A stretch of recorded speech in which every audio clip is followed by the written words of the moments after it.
Uh, Good evening, everybody. I would like to thank the RSSDI for giving this opportunity to share a few thoughts on the very important topic as to life expectancy in diabetes and what do the data reveal. Am I audible, sir?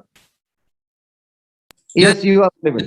So I'll just try and highlight a few important recent studies in different types of diabetes and what they actually tell about the life expectancy details so that we can plan our interventions accordingly.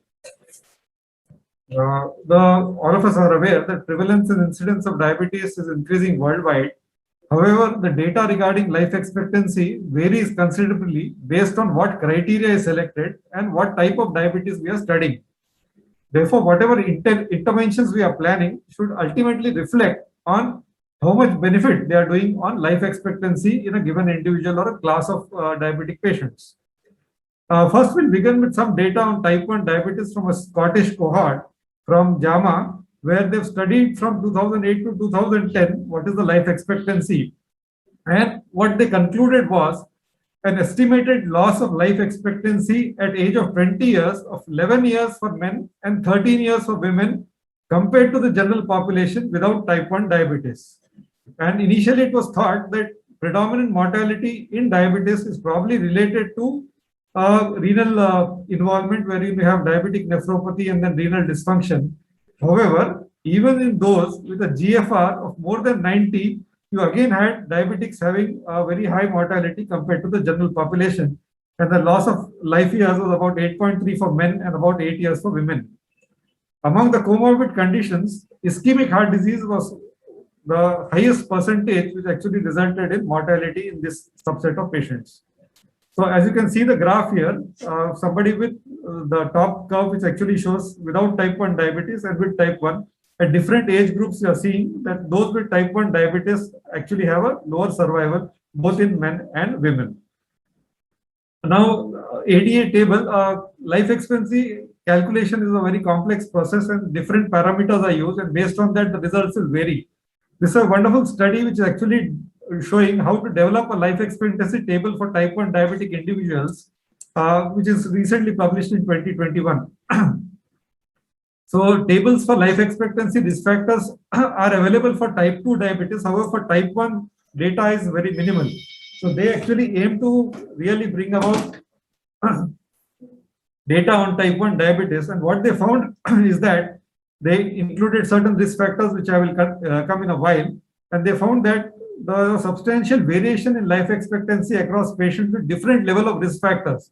So you need to take into account not only the age, but different risk factors and then formulate a table so that we can have strategies to calculate the life expectancy. In 20-year-old men, the gap in life expectancy between those with the worst and the best risk factors was about 21 years. So if you have bad risk factors, you are actually losing your life by about 21 years and about 20 years in women. In women, it would be about 18.9 years. And therefore, the non-modifiable risk factors as well as modifiable risk factors, if you can address them, we can probably have a much improved outcome. So these people included these very basic parameters, including sex, age, smoking status, BMI, GFR, and the HbA1c, and then calculated a table. And they found that the life expectancy varied from 29 to 50 years in those with the worst and best risk factors, both in men and women. So they found that HbA1c and eGFR consistently showed a negative and positive correlation with improvement in life expectancy.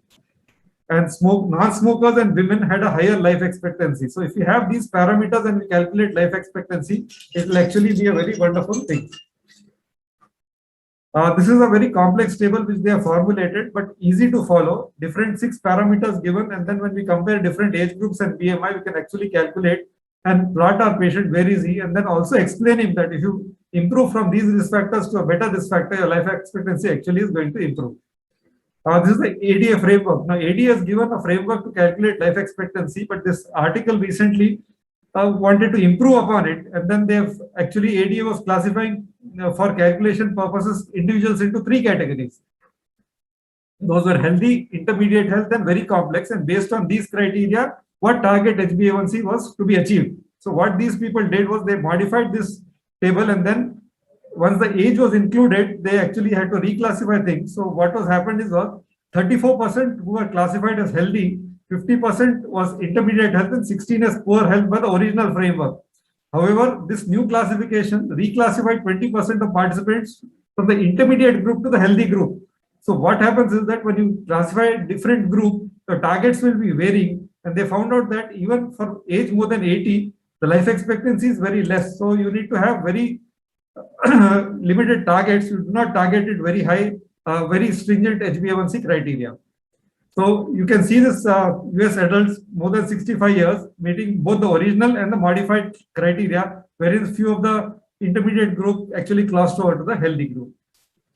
Similarly, you can see the median life expectancy by both the original and modified criteria, and the modified criteria actually reflects much better. Similarly, this graph basically shows age-wise when you classify between the 65 to 70, 70 to 74, and 75 to 79, different healthy, intermediate, and poor health populations can be actually combined together. From type 1 diabetes, we move on to post-pancreatic diabetes mellitus. What is the life expectancy in post-pancreatic diabetes mellitus? The conclusions of this study were patients with post-pancreatic diabetes have a higher cancer-related morbidity and mortality than those with both type 1 or type 2, which is especially pronounced in women. Young and middle-aged adults with post-pancreatic diabetes have a lower life expectancy compared with their counterparts. So once somebody has developed pancreatitis and following their diabetes, we need to watch out for cancer-related mortality, and then it is worse outcome compared to type 1 and type 2. So as you can see this graph, the last blue line is actually the post-pancreatic diabetes. For any year follow-up, you are seeing the survival probability is much lower than type 1 and type 2. Similarly, the same graph, which is comparing both the women on the top and men, the post-pancreatic diabetes is always on the lower, that is, the remaining expected years are always lower compared to type 2 and type 1. We move on now to type 2 diabetes, EMPAREC trial we all are aware of. What this study actually research paper did was it actually tried to take the data from EMPAREC and then collate it to life expectancy. And what they found is that life expectancy actually is much better improved by this SGLT2 inhibitor. They estimated that empagliflozin improved the survival because the original trial did not have life expectancy as the endpoint. This study, which collated data from that, actually said that empagliflozin tended to improve the survival by 1 to 5 years in patients with type 2 diabetes and established cardiovascular disease. Now, this is again a cohort from Mexico where they have tried to study mortality from diabetes and its impact on life expectancy.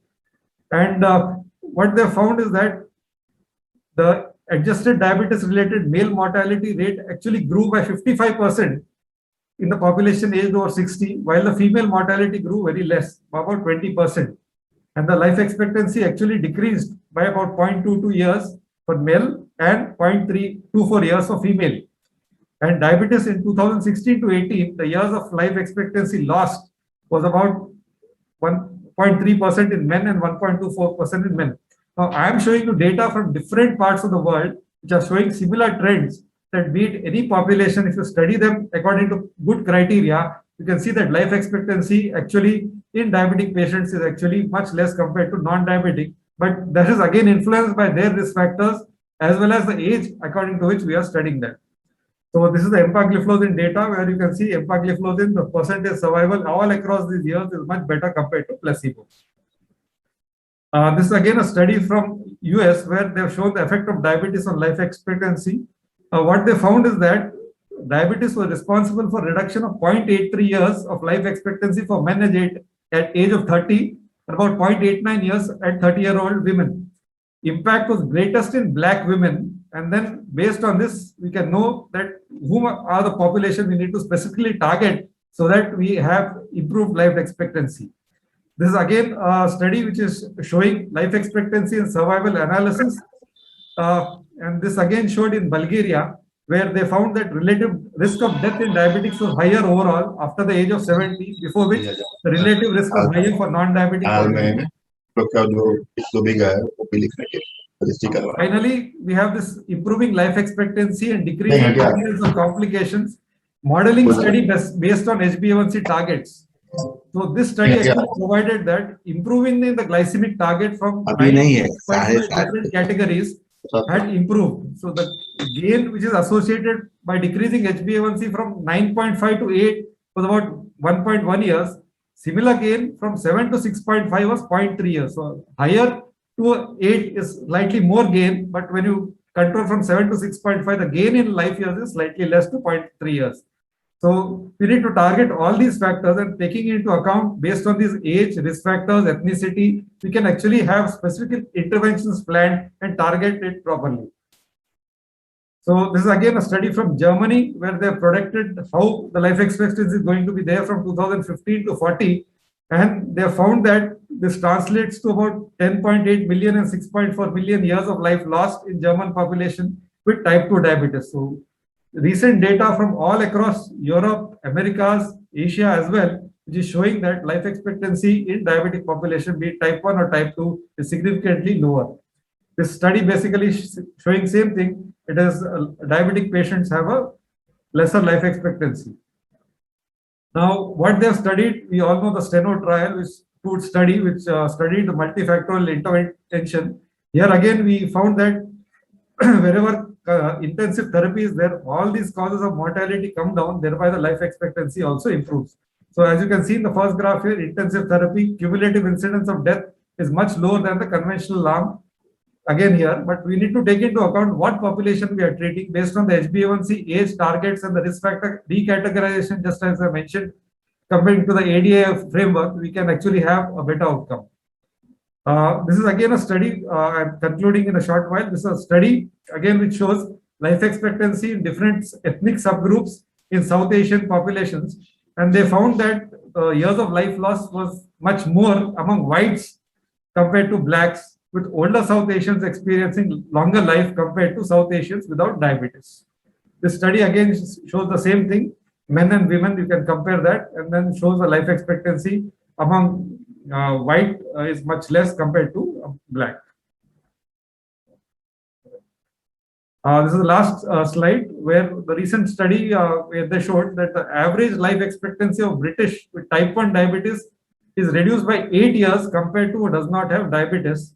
And then they estimated that for 1 year, when the HbA1c is more than 58 millimoles per liter, in type 1 or type 2, you lose around 100 life days. So it is again importance that you need to have a target HbA1c both in type 1 and type 2 so that you can achieve a better life expectancy. So all that we are telling that you need to achieve, this is now backed up with a good data, both in type 1, type 2 and post-pancreatic diabetes, so that we can have better interventions targeted and we have scientific rationale for recommending the same. Thank you.